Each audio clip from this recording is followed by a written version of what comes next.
जब से हमारी धरती के पहले व्यक्ति नील आर्मस्ट्रॉन्ग जिन्होंने मून की सरफेस पर अपने कदम रखे हैं, उसी समय से हम सबके मन में स्पेस को और जानने और खोजने की इच्छा बढ़ी है। और उसी के बाद हमने हमारे सोलर सिस्टम के कई मून्स को एक्सप्लोर किया। जैसे जैसे हम स्टडी करते गए, हमें यह पता लगा कि हर मून का शेप, मैग्नेटिक फील्ड और एटमॉस्फेयर अलग होता है। प्लैनेट्स भी सेम होते हैं, हर प्लैनेट्स के कैरेक्टरिस्टिक्स दूसरे प्लैनेट से अलग होते हैं। इन सब स्टडी का मेन रीजन ये पता लगाना था कि क्या अर्थ के बाहर भी लाइफ पॉसिबल है। और हमने जितनी भी सरफेसेस को अभी तक एक्सप्लोर किया है, उनमें मून और मार्स स्टडी में सबसे आगे रहे हैं, क्योंकि ये दोनों ही हमारी अर्थ से बाकी सरफेसेस के मुकाबले पास हैं। हमने उनकी सरफेस और ऑर्बिट में कई सैटेलाइट भेजी ताकि हमें उनकी हर एक इन्फॉर्मेशन मिल सके। पर 1972 में जब अपोलो 17 ने सक्सेसफुली मिशन कंप्लीट किया और कई सैंपल्स भी ला कर दिए, उसके बाद साइंटिस्ट ने कोई भी दूसरी स्पेस फ्लाइट मून पर लॉन्च नहीं की। कई लोगों ने, जिनमें मैं भी शामिल हुई, इस लंबे इंटरवल का कारण जानने की कोशिश की। तो उन सभी कारण को जानने के लिए watch this video till the end.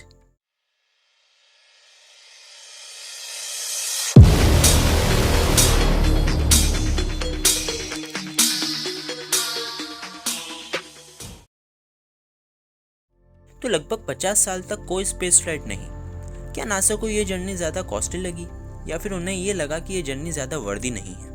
और ये एक लॉजिकल पॉइंट है, क्योंकि 1971 में मेरिनर 9 के मार्स के सरफेस पर लैंड करने के बाद हमारी क्यूरियोसिटी, जो कि पहले मून के लिए थी, वो धीरे धीरे मार्स के लिए शिफ्ट होने लग गई थी। उसका कारण हमें बेहतर एटमॉस्फेयर, बेहतर सरफेस, बेहतर टेम्परेचर, ओवरऑल एक बेहतर ऑप्शन मिल चुका था, जो कि साइंटिस्ट का मार्स की तरफ टर्न लेने का कारण बना।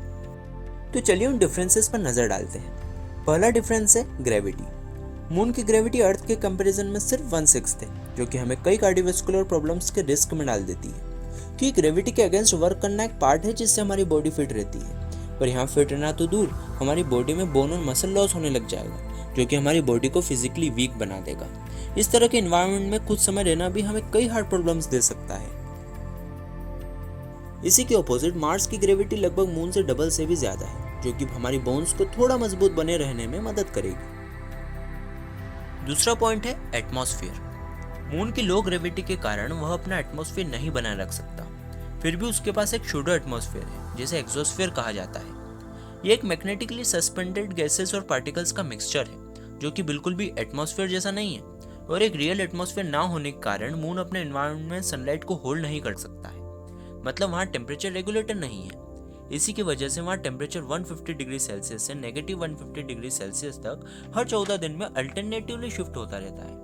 इसी के साथ बिना एटमॉस्फेयर के वहाँ लिक्विड वाटर होने के चांसेस बिल्कुल नहीं है। इसका मतलब वहाँ बैक्टीरियल लाइफ की भी पॉसिबिलिटी नहीं है। इसके अलावा एटमॉस्फेयर का ना होना मतलब मीटियोराइट से कोई भी बचाव नहीं है, क्योंकि स्ट्रॉन्ग एयर प्रेशर मीटियोराइट्स में जाकर उसको डिस्ट्रॉय कर देता है। पर क्योंकि यहाँ ऐसी कोई चीज़ नहीं है, मीटियोराइट्स के मून पर गिरने के चांसेस बहुत ज़्यादा हैं।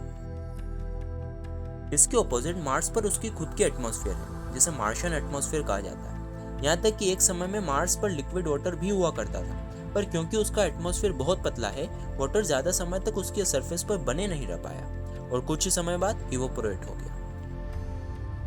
अगला फैक्टर है इरोजन। मून के एग्जोस्फेयर में एक और प्रॉब्लम है, एयर के ना होने की वजह से वहाँ इरोजन नहीं हो सकता, जिसकी वजह से जो डस्ट उसकी सरफेस पर है वो रेजर शार्प है। क्योंकि किसी भी वाटर बॉडी या विंड ने कभी भी उन फ्रैक्चर्ड एजेस को प्लेन नहीं किया है, जैसे कि हमारी अर्थ पर हुआ है और हो भी रहा है। इसके अलावा भी इरोजन सरफेस से यूजलेस मटेरियल को क्लीन करने में हेल्प करता है, जो कि बाद में फिर से न्यूट्रॉन रिच बनकर प्लांटेशन के लिए यूजफुल बन सकती हैं। पर वहाँ ऐसी कोई प्रोसेस नहीं होने की वजह से हम टेम्परेचर को आर्टिफिशियली कंडीशनिंग करके भी प्लांटेशन को अच्छे से नहीं कर पाएंगे। पर उसी की जगह मार्स पर साइंटिस्ट को कई ऐसी शेप्स दिखी हैं, जिससे ये पता लग रहा है कि मार्स की सरफेस किसी वाटर फ्लो या फ्लड से इरोड हो चुकी है। और अर्थ के अलावा ये अकेला प्लैनेट है जिस पर ऐसी शेप्स देखने को मिलती हैं। तो अगर वो सरफेस अच्छे से इरोड हो चुके हैं, तो वहाँ ग्लेशियर डिपोजिशंस और वैलीज के होने के चांसेस बहुत हाई हैं। ओवरऑल सरफेस और क्लाइमेट दोनों ही मून के कंपैरिजन में ज्यादा सूटेबल है।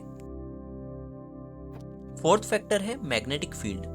मून के मैग्नेटिक फील्ड बहुत वीक है, जिसके कारण वो सोलर विंड के रेडिएशन से फुली एक्सपोज्ड है। और अनफॉर्चुनेटली मून अर्थ के मैग्नेटोस्फीयर से बहुत दूर है, क्योंकि अगर अर्थ अपनी मैग्नेटिक फील्ड को मून के साथ शेयर करती तो वो उसको उन रेडिएशंस और गैसेस से कई हद तक प्रोटेक्ट कर लेती। इसके ऑपोजिट मार्स के पास उसकी खुद की मैग्नेटिक फील्ड है, जिससे वो हार्मफुल पार्टिकल्स और सोलर विंड से अपने आप को प्रोटेक्ट कर पाता है। तो हम मून पर बिना पानी, खाना, ऑक्सीजन और प्रोटेक्शन के नहीं रह सकते। और अगर हम कुछ एसेंशियल चीज़ें जैसे पानी और लाइफ सेविंग गैसेस को वहाँ ले जाने का सोचें तो उसके लिए हमें बहुत मोटी रकम खर्च करनी पड़ेगी। वहीं मार्स पर कई ज़्यादा रिसोर्सेज हैं, जैसे कि वहाँ पर कार्बन, नाइट्रोजन, हाइड्रोजन और ऑक्सीजन मौजूद है और ये सभी ही एक्सेसिबल फॉर्म में है, जैसे कि carbon dioxide, nitrogen gas, water ice and permafrost. और अगर हम कुछ प्लांट्स को उगाना चाहें तो मून की सरफेस पर जो सनलाइट की इंटेंसिटी है वो सिंपली उसको डिस्ट्रॉय कर देगी। पर मार्स पर बैलेंस्ड एटमॉस्फेयर होने से वो सनलाइट को इक्वलाइज कर देता है और कुछ आर्टिफिशियल कंडीशंस प्रोवाइड कराने के बाद हम फ्यूचर में वहाँ प्लांट्स को ग्रो कर सकते हैं। तो ये थी पूरी स्टोरी कि क्यों सारे साइंटिस्ट और आइकॉनिक पर्सन जैसे इलॉन मस्क और जेफ बेजोस मार्स के लिए बहुत ज़्यादा ऑब्सेस्ड हैं, जबकि डिस्टेंस के मामले में मून ज़्यादा पास भी है और कम कॉस्टली है। तो वीडियो कैसा था मुझे कमेंट कीजिए और अगर आपको वीडियो पसंद आया हो तो लाइक और सब्सक्राइब बटन दबाना मत भूलिएगा। Catch you later.